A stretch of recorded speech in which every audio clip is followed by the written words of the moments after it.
So it seems like a lot of times when we see videos or blog posts on minimalism or people who have gone a more minimalistic direction, they're sharing the things that they've stopped buying or that they recommend you stop buying. And so I thought, you know, that makes me really curious. I love those posts and I think they're so interesting, and I can definitely do one of those videos for you guys too if you want to see the things I've stopped buying. So knowing that they're very thoughtful and intentional about their purchases, it makes me even more curious about what items do they own? What do they find value in? What adds that little spark of joy to their life? And what items do they find, you know, fit into their space where it enhances it without overcrowding it? And it just makes me very curious. You know, I want to see in their closets, in their bedroom, and so I wanted to share that with you guys today too. So I've got 15 items to share with you, and these are items that give a little spark of joy, or I find some kind of value, or they enhance my space in some kind of way, shape, or form. So I'm going to share my items with you guys, and I would love it if you would leave some of your items, or maybe just a couple of items that spark joy or you find add value or enhancement to your daily life. Leave them in the comments below so we can share ideas with each other. Okay, so these are not in any particular order, but I'm going to start with number 1, and that is a beautiful sculptural vase or pottery. I love handmade items, handcrafted items, and I love form. I love the form of things. So like interior design, you can still be into interior design and be a minimalist at the same time. I think that is a beautiful combination actually, because it makes the pieces that you do own in your home, it makes them works of art, you know, because they stand alone and there's not a lot of other clutter kind of taking away the brilliance of it, right? So here's an example of that. This is a vase that I absolutely love. It was handcrafted in Portugal. It's gorgeous. I love the curvy shape to it. It's just it has like a nice energy to it, a nice kind of flow. And whenever I see this, when I walk into our bedroom here, I have it up on my shelf. You know, there's just certain pieces that connect with you, right? Whether it's the shape, the color, the texture of it. And it's just like a sculptural piece of art for you whenever you see it. So sometime I may have, you know, some dried ornamentals in here. I don't know, but so far I just leave it exactly like as it is, plain, on my shelf, and it brings me such a spark of joy every time I see it. And it's such a clean, you know, it's got such clean lines to it. All right, number 2 is having a designated workstation or workspace shelf, or, you know, cabinets, whatever it is, to help keep you organized with whatever it is that you do. So I work from home, well, most of the time. I mean, you know, we do events and shows and things like that also, you know, designing jewelry. So I design jewelry at home, and then we go out and we do the events, right? So part of my work, a lot of my work is done at home. And so I like to have a space that's just designated, that I don't have to, you know, stress when I'm in that space. I like it to be really calm, because then I'm able to think and be creative, and it lets the creative juices flow more freely. So what I like to do is have a designated work shelf that keeps all of my supplies, everything that I have to have easy access to. It's all right there. I can see it. It's organized. So that's number 2. For me, it's having a designated work shelf that keeps all my supplies organized, neat and tidy, and it has visual interest, but without having visual noise that stresses me out or causes me anxiety where I'm trying to work. Because those two don't work for me. If I'm stressed and anxious, I don't work well. And in fact, I burn a lot of energy, but I'm not as productive if I'm in a chaotic workspace. Okay, number 3, this has to be the most important change I've made for creativity, productivity, and my overall levels of energy throughout the day when I'm working at my home office. So I switched from sitting down, so having my desk and workspace where I'm just seated all day, and I switched to having a standing workstation. Well, actually it's flexible. I can be sitting or standing, but I got a workstation where you can raise it up. So you can either be sitting down or you can be standing up. You can adjust it throughout the day, whatever you need. So you can have your computer up there, your laptop. So there's a spot for your keyboard, your monitor. You can have an adjustable arm that can also hold your monitor. And the whole setup has just overhauled how I feel throughout the day when I'm trying to work and working for long periods of time. I have the Aesthetic Sit-Stand Workstation. It's from FlexiSpot. That's the same company that I have the desk bike from, which I love that too. I still use that all the time. And so that's a desk where you can have your laptop up, you know, it's like a little bike where you can pedal and exercise. I use that in the morning, and I have my laptop sitting up there. So if I'm checking emails or whatever, I can be exercising at the same time and just get like a little 20-minute, you know, ride in while I'm checking emails or whatever. The biggest biggest difference is the way I feel when I get to start out standing at my desk first thing in the morning, you know, when I start work, versus sitting down. It's a totally different energetic feeling, and it lasts throughout the day. So for anyone who has a desk job, or if you have a home office where you have to spend a long time sitting, it is a great idea to have some kind of option to be able to do some of your work standing up. Even if you want to take breaks and, you know, do half your work standing up and then half sitting down, you know, and kind of trade on and off, having a workstation that's adjustable like that has been like the best thing ever. Or having a desk that's adjustable too, because I make those also. So any way that you can get more time not sitting down all day is the best thing for your energy, your creative flow, and your productivity level. Okay, number 4, wireless headphones. I can't tell you what a difference they have made in my day-to-day tasks. I finally upgraded to wireless headphones, to Bluetooth, just last week. I know I'm always behind when it comes to technology, but I love the freedom that these have given me now. So the wireless headphones I have are from Sudio. They're a Swedish brand. The sound quality on these is amazing. Although no headphones I've ever had have enough bass for me, because I like a ton of bass, but these are pretty darn awesome. And I also love their sleek, minimalistic design and the packaging and everything. Just the amount of freedom that I have now to move through the house and not have to be tethered to my phone is amazing. It just eliminates a lot of fumbling around and dropping my phone. I used to drop my phone a lot because I'd get my cord hooked on things. And now if it needs to be charged, I don't have to be right there with it. Now it can be charging at one end of the house, and I can be anywhere else in the house still getting my work done or whatever I'm doing, and I can still have my earphones in listening to my audiobook or whatever in the background. And I also love that I just have to touch the button once on one of the headphones if I need to pause whatever I'm listening to, or if I need to answer the phone, I can also do that. So whenever you put your earphones away, they actually charge in the case, and you can recharge your case whenever you need to in your laptop. And it's one less thing that I have to worry about, you know, being tethered to my phone. So anyway, definitely well worth it. Can't recommend them enough. Oh, but one thing I would change is, I didn't realize it at the time, but the case actually has a little strap on it, and it is real leather, so unfortunately. But maybe we can make a request and ask Sudio if they could make an option where you don't have to have the leather strap on there, or maybe they have something else that they could put on there that's not leather. Anyway, I love the headphones. I just had to mention that though for any of my fellow vegans out there. Number 5, sculptural plants. I can't do a video without mentioning plants, can I? I love them so much, and I love sharing them with you guys, and there's something that really livens up a space. They literally add life to a space or a room, right? Because they are life. But I love having just really sculptural plants, like something that has, you know, ones that have a unique leaf structure to them, or like I absolutely love the strelitzias, the bird of paradise, which is right back there, or the monstera deliciosas. These are just gorgeous. I love the fenestrations in the leaves. So this one back here is a little monstera. I'll grab that for you guys if you want to see it up close. It's probably hard to see the leaves back there, but it's the Monstera adansonii, but let me grab it. I absolutely love it. And this is a vining plant, and here we are getting all off topic talking about plants, but it is just like, this is something that definitely sparks joy, is plants that have something beautiful or really unique about their leaves, you know, like those fenestrations. Like, look at those splits in the leaves. They're just incredible. And so they believe that they have those fenestrations so the wind can go through them. Oh, I started to mention that these are vining, right? So they will start to grab on and climb and, you know, drape down a little. I might want it to go up though. Anyway, absolutely love this, but it's ready. It's actually ready to be repotted. So as soon as springtime gets here, you know, maybe another month or two, I will probably repot it into a little bit bigger of a pot, just like one size up. But absolutely gorgeous, gorgeous leaves. They also call this the Swiss cheese plant. So as you can see with those leaves, so.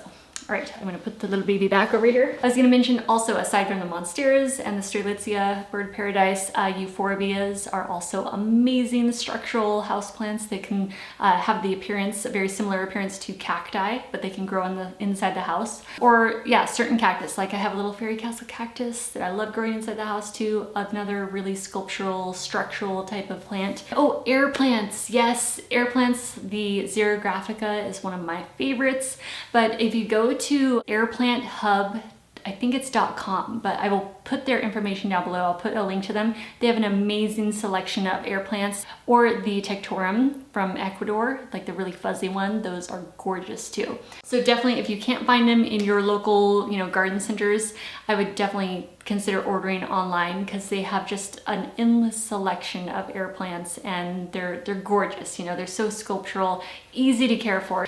So one area though with them that I try to be minimalistic is especially creating that minimalistic vibe or aesthetic throughout the home. Because I have so many of them, I go with really minimalistic pots. So they're either white or white ceramic, just really simple. They're very subtle, or I'll go with like an earthy texture, like maybe a natural clay pot or something, just where it allows the plant to be the thing that pops, right? Like they're the statement piece. So that I find helps with making them appear a little more minimalistic, even though I've got plants all over the house, right? Okay, number 6 is aromatherapy. So essential oils, an essential oil diffuser. If I had to pick my absolute favorite essential oil, it would be sweet orange to use for aromatherapy in a room, just because it's so bright and crisp, and it adds an airiness, but it adds an energetic feeling. It kind of infuses energy into the room, but it also feels really bright and crisp and just delicious at the same time. Like I love the scent, the fragrance of sweet orange. It just smells so good to me. But we're all a little different with the types of scents that we go for, right? So they connect with us each individually differerly. So pick something that really connects to you. Some people love lavender. Some people love tea tree or eucalyptus. I've got a few more essential oils in here. So I've got some blends from Vitruvi, like Dusk. Retreat is a really nice one too. Ceremony. So it just depends on what sort of scents you go for, But I gotta tell you, sweet orange, just like sweet orange all by itself, and I am happy. Like I love that so much. I also love grapefruit, so sometimes I'll combine sweet orange with grapefruit. The essential oil diffuser, my absolute favorite, because I've used a ton of them over the years since I've been using essential oils, and this one has got to be like hands down my favorite. This is an ultrasonic essential oil diffuser, and it is amazing because it puts out this beautiful, like ultra fine mist into the air. It's just like so soft. You might not be able to tell on camera, but this is not plastic here. This is stoneware, and it is beautifully textured stoneware.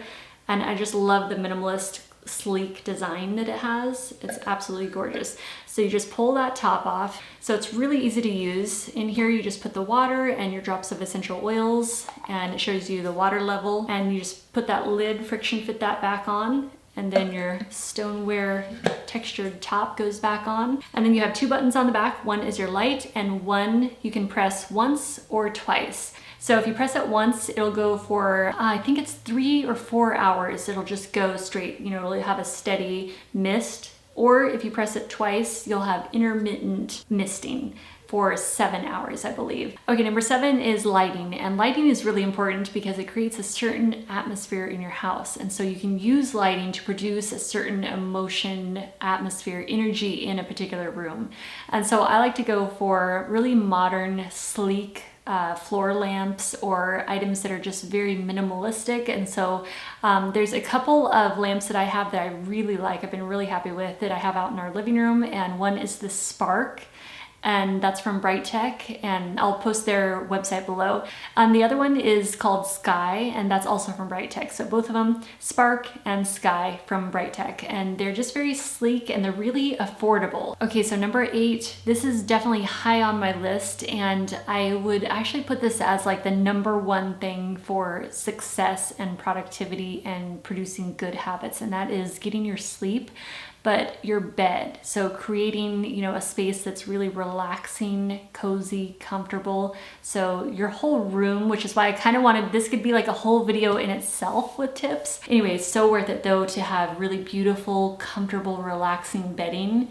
And we can always do another video, like I mentioned, talking more about like sleep hygiene and maybe like a bedroom tour, or how I, organize our room so it promotes better sleep habits and a better sleep routine. Number 9, baskets for storage. So I use all kinds of baskets, as do a lot of us out there. They are so handy, aren't they, to have baskets for your shelves, to organize work supplies or craft supplies, or in your laundry room. This basket back here, I love that one. That's a Tommy Bahama. I got it at Home Goods, another awesome place to find great deals on baskets. So that has extra throws that we have for the bed. So baskets are one of my favorite tools to help get you organized and still enjoy a minimalist aesthetic appeal to your home. And I think we left off on number 10, which has to do with the kitchen. So currently Michael and I are going through our kitchen and we're doing like a little purge, just clearing out cabinets and drawers and just making sure that we just have the things that we actually need and use and not anything extra. So we're pretty good on like utensils. You know, we have 2 spoons, 2 forks, 1 main knife, and then I guess Michael has like a little spatula. It's kind of like a knife, but it's not pointy. Anyway, he's got like a couple tools that he likes to use, utensils in the kitchen. But like pretty much that's what our utensil drawer looks like. And we're pretty simple with our dishes. The only area that I need to work on is like our mugs. I'm pretty sure I have too many mugs, more than I actually need. So I'll probably go through that cabinet actually right after this video. But anyway, so one of the things that we've been trying to do is minimize the amount of stuff that we have in our kitchen, because you know the kitchen drawers and cabinets are a real magnet for stuff and clutter to build up, you know. And there's a lot of, you know, single-use kitchen gadgets that, you know, maybe aren't that practical or don't get used that often. And so we're just avoiding having anything excess in our kitchen. And we're just getting it really minimalistic, you know, more streamlined, simplified. In fact, this could be a whole video all in itself, like just on purging the kitchen and simplifying that. But there's certain things that we really enjoy having that sparks a great deal of joy for me. And so a couple of those things I will share with you right now. And these items I'm going to show you, I realize they all kind of fall into the same sort of category almost. And so I would refer to that as like natural sustainable elements for the kitchen. Think about like, you know, bamboo straws, coconut bowls, bamboo whisk, you know, for matcha. There's certain little things like that. So coconut bowls is probably at the very top of that list. I absolutely love coconut bowls for, well, anything that you're making really. I mean, if I'm making rolls, you know, rainbow nori sushi rolls or something, or I'm doing a smoothie bowl, or, you know, you're having breakfast, you got your oats or whatever it is. I mean, you can make all kinds of bowl dishes, right? Like rice bowls and whatever it is you're gonna do, sweet potato bowls.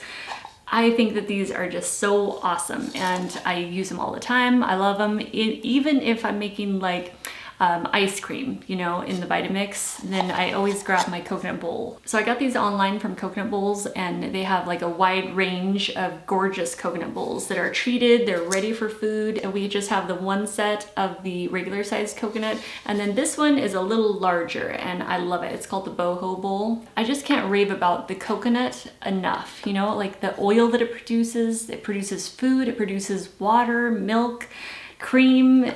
The coconut bowls, it's like, what an amazing plant. You ever think about that? Like, coconuts are just like a gift, you know, to us from the planet. And I would definitely get more if we need, but so far the 3 have been awesome and I use them all the time, almost every day.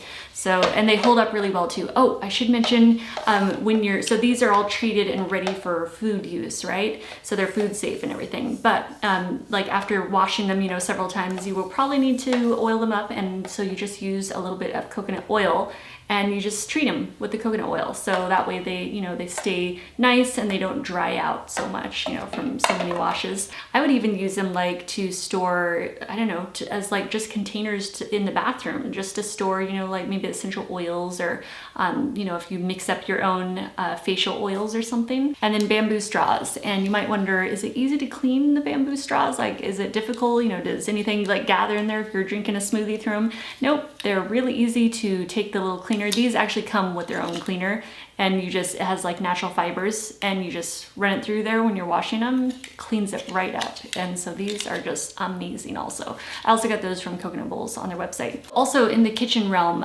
stone, like a granite stone molcajete, those are amazing also for making guacamole, whipping up dips and stuff. So I think that also kind of falls into one of those items that sparks joy, that also falls into the category of natural, sustainable elements for the kitchen. There's just something about the natural things that I love having in the house. It's like bringing the outside in just there's like a positive energy that just feels really good to me. So I just naturally gravitate towards those kind of things. So okay, I just want to share those with you guys. But yeah, we could totally flip this and go on the other side of like kitchen, you know, purging and all the things that I don't want to have in the kitchen. So yeah, if you guys want to see a video on kitchen purging or anything like that, or, you know, cleaning it out, going more minimalistic with your kitchen, I can do a video entirely on that. Okay, number 11 is candles. And this actually can tie in directly to the one that we just did because we were talking about coconuts. And so the candle that I have to show you is a coconut candle, and it's got coconut wax and it smells amazing. Even just like when it's not burning, it has like a delicious fragrance. It just smells like the tropics and it is so yummy.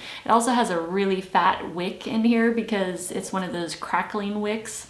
But in general, I just wanted to mention candles. This just happens to be my favorite. This is also from Coconut Bowls on their website. And candles just create such a beautiful atmosphere, don't they? They just add that element of warmth and comfort and relaxation. Kind of like you're in a spa or something, especially when you have a really nice one with a, you know, a nice fragrance. So I had to show you my coconut candle since we just were talking about the coconut shells, and I love this. It burns for 40 hours, so it's a really long burning one. Okay, number 12 is crystals, gemstones, and fossils, and each of those things connect with people differently. So what's cool about having, you know, crystals and gemstones as part of your decor is, number one, they can serve as really beautiful sculptural pieces, and they come in a whole range of colors or colorless if you like the you know, more like pure quartz crystal. They also come with a really unique energy. Like each one of them can put off an energy that you will feel differently. Like certain stones connect well with certain people, you know, and we're all a little different with what stones kind of draw us in. They've actually studied crystalline formations in water and how our thoughts affect the crystals and what they look like, you know. So there is definitely science backing it, but I don't have the answers of how it actually works, but I just know that certain crystals and stones will connect with different people. And it's kind of like you will have your own personal relationship with that type of stone. So for example, light blue stones really resonate with me. So you know what, the gem shows have been going on right now here in Tucson, largest gem shows in the world, right? So I go every single day and I'm running all day long, like through aisles and aisles of stones, seeing all kinds of crystals and gemstones, right? From all around the world. So there's certain stones that will resonate with you differently than they do with other people. So there's certain ones that almost have like a gravitational pull to you, and it will draw you in. And whether it's about their color or their translucency or their energy, frequency, vibration, I don't know exactly what it is, but all I know is certain stones will pull certain people in. And I know I have certain ones that do that to me. Michael has certain ones that do that to him. And I believe that is true for everyone. You know, whether they're conscious of it or not is another story. But anyway, crystals, gems, having them around the house, I love them. They're a big part of our decor. So there's just something very positive about bringing items that are, you know, naturally found out in nature and bringing them inside to be close to you inside your house. There's something very positive, you know, it feels good. It feels like there's a positive energy connected to that. So anyway, just wanted to mention that, and I will talk way too long about that. So I actually had to edit a big chunk of that part out because I got way off topic talking about crystals and gemstones. But we can do that in another video sometime. So number 13. Elements from nature. Well, that rolls right into what we were just talking about. Using the elements from nature in your house in a way that they can be turned into furniture or ornamentals. For example, this nightstand over here, Michael made that out of, you know, he cuts firewood and everything all the time. So that was just a big chunk of what could have been firewood. You know, it was just a trunk and he just sliced it and he put rebar on the end of it for the legs, you know, little hairpin legs. And I absolutely love it. It's rough, it's rugged, it's got that kind of industrial look to it, you know, but it's also natural from the outdoors, from out in the desert. Also natural fibers, like we've talked about baskets already. That's a great way to bring the outside in, and it has a positive energy, adds a lot of natural texture. Dried palm leaves, I love those, and they're very easy to get if you have any palm trees around, you know, and then you would have these free, beautiful arrangements inside your house of palm leaves. Or other types of furniture would include like rattan furniture or bamboo furniture. We have this rattan chair that I got at World Market. I absolutely love it. Michael has adopted it and he's obsessed with it because it's a cocoon chair, so it kind of like raises up over your head, and he absolutely loves that kind of feeling of being enclosed and sort of cradled by it. And not only can you find beautiful items in nature to use in your house's decor, but it's also free. It's budget friendly, so it's like there's nothing to lose, right? Like you can have beautiful displays in your house of dried ornamentals or branches. Maybe you have access to grape branches, is that what they call it? Grapewood branches, yeah, or they're all gnarled, or manzanita branches, or driftwood if you live by the ocean, or a lake or something. Also, oh, cactus wood. We use a lot of cactus wood here. Michael and I love the cholla cactus skeletons, so we always have those around in the house. We have some really big specimens, and then we have like little root specimens. I mean, if you really want to, you can make your house look amazing and so unique. Just with using items from nature, or do a little bit of both. Maybe accent some items from a home decor store that you really like, and then have all of your items from nature. And what a beautiful like meshing, a combination that you can create. And number 14, having a library of books. Now, I like books that are nonfiction, and it's something that is more like a reference that I can continuously go back to. Those are the type of books that I like to keep. So I've never been into fiction books. Michael is into more fiction books, so he's got his own kind of separate library, and then I have mine. And even though I try to, be more minimalistic, that's something that I don't hold back on. Although I have heard for some people they tend to over collect books and then it's like becomes too much for them. You can surpass a certain amount and then you might start feeling weighed down by them, or like you have too many and it's causing you a little bit of anxiety or something. But I feel like I'm right at the there's still books that I don't have in my collection that I would really like to. So I'm not holding back from getting any books that I feel like would really help me in some kind of way. So like Mastery from Robert Greene. I have all of his books, but also I have a lot of crystal books. Actually, this one Aunt Jenny just sent us, so thank you so much if she happens to see this video. I don't know. That's Michael's aunt. So anyway, I love that. It's Healing Crystals and Stones. And then the Book of Stones by Robert Simmons. This is a really excellent book. It has a ton of stones in here and also 76 new stones. This is the second edition, is it? Revised and expanded edition. So I just pulled some books that are just kind of representative of the type of books that I collect. This has to be one of my favorite recipe books. This is Vegan Bowls for Vegan Souls, and this is on the Coconut Bowls website. I absolutely love this book because the recipes, like look at that Mexican fiesta bowl. Every single thing in here just looks like so delicious. Anyway, okay, I'm gonna have to go eat here pretty soon. Anyway, so that's one of my favorite cookbooks. Love it. Vegan Bowls for Vegan Souls. And then plant books. This one is Jeff Moore's latest book, Spiny Succulents. I mean, he's got such amazing books, and it's set up where you're able to easily go in and, if you're trying to figure out what type of plant you have or something, what variety, you can easily go in and search, and look at all the different pictures. The photography in here is just spectacular in all of his books, but I absolutely love Jeff Moore's books. So I just want to mention that, having a library of books where you're continuously able to go back and reference and learn and expand, and whether it's in, self-development or habits to build better productivity or creativity, or you're trying to learn something, just having, your mind continuously expanding. I mean, books are like priceless for that, right? Because someone else has put their time and energy, possibly dedicated their entire life to figuring out these certain things or learning about them, just to share that information with you so you can learn them also. So it's just so worth it to have a nice collection of books. I like hard copies, although I do listen to Audible also. I still like to have hard copies. So even like sometimes I'll just get the Audible first, and then if I really like the book, then I will go after the book too, and I'll look for it in a hard copy. So I'm like that old school. I just like to have that hard copy in my hand, that I can flip through and, look up certain things, or just randomly flip it open to a page and pull that information out and use that for the day or something, And number 15 is art. And this could mean wall art for you, maybe photography or paintings, or maybe something, you know, sculptural, like we talked about pottery at the beginning of the video.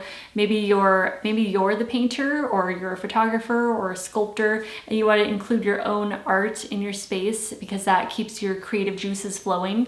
You know, there's so many different ways to incorporate art in, and there's all different kinds, and it's really in the eye of the beholder, you know, like whatever resonates with you, you can use to create a really good feeling in your space and have a space be, you know, really positive for you. So those are some of the items that spark joy for me in our house, but I would love to hear from you guys if you have certain items that really spark joy for you, that no matter how much of a minimalist you become or how much you're trying to simplify or purge, there's certain things that you just really love and you would never want to get rid of, and you feel like it adds a little bit of value to your life and it enhances your space. So I would love to hear what you guys have on your list too, so leave them in the comments below. I can't wait to read through and see what you guys say. Alright guys, I'll let you go. Thank you so much for watching, and I hope to see you in the next video. Bye.